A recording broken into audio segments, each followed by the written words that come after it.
convivenza. La prima volta ho avuto paura. Avevo paura che la routine rovinasse tutto. Mi dicevo, come può un amore durare e si cominciano a fare le stesse cose?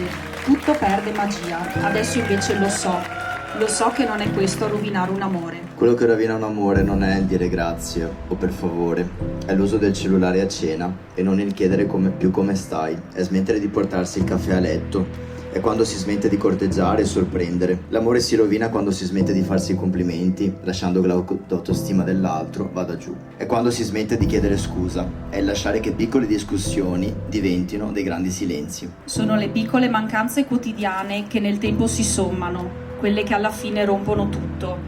Non abbiate paura della routine, ma di quello che ci mettete dentro.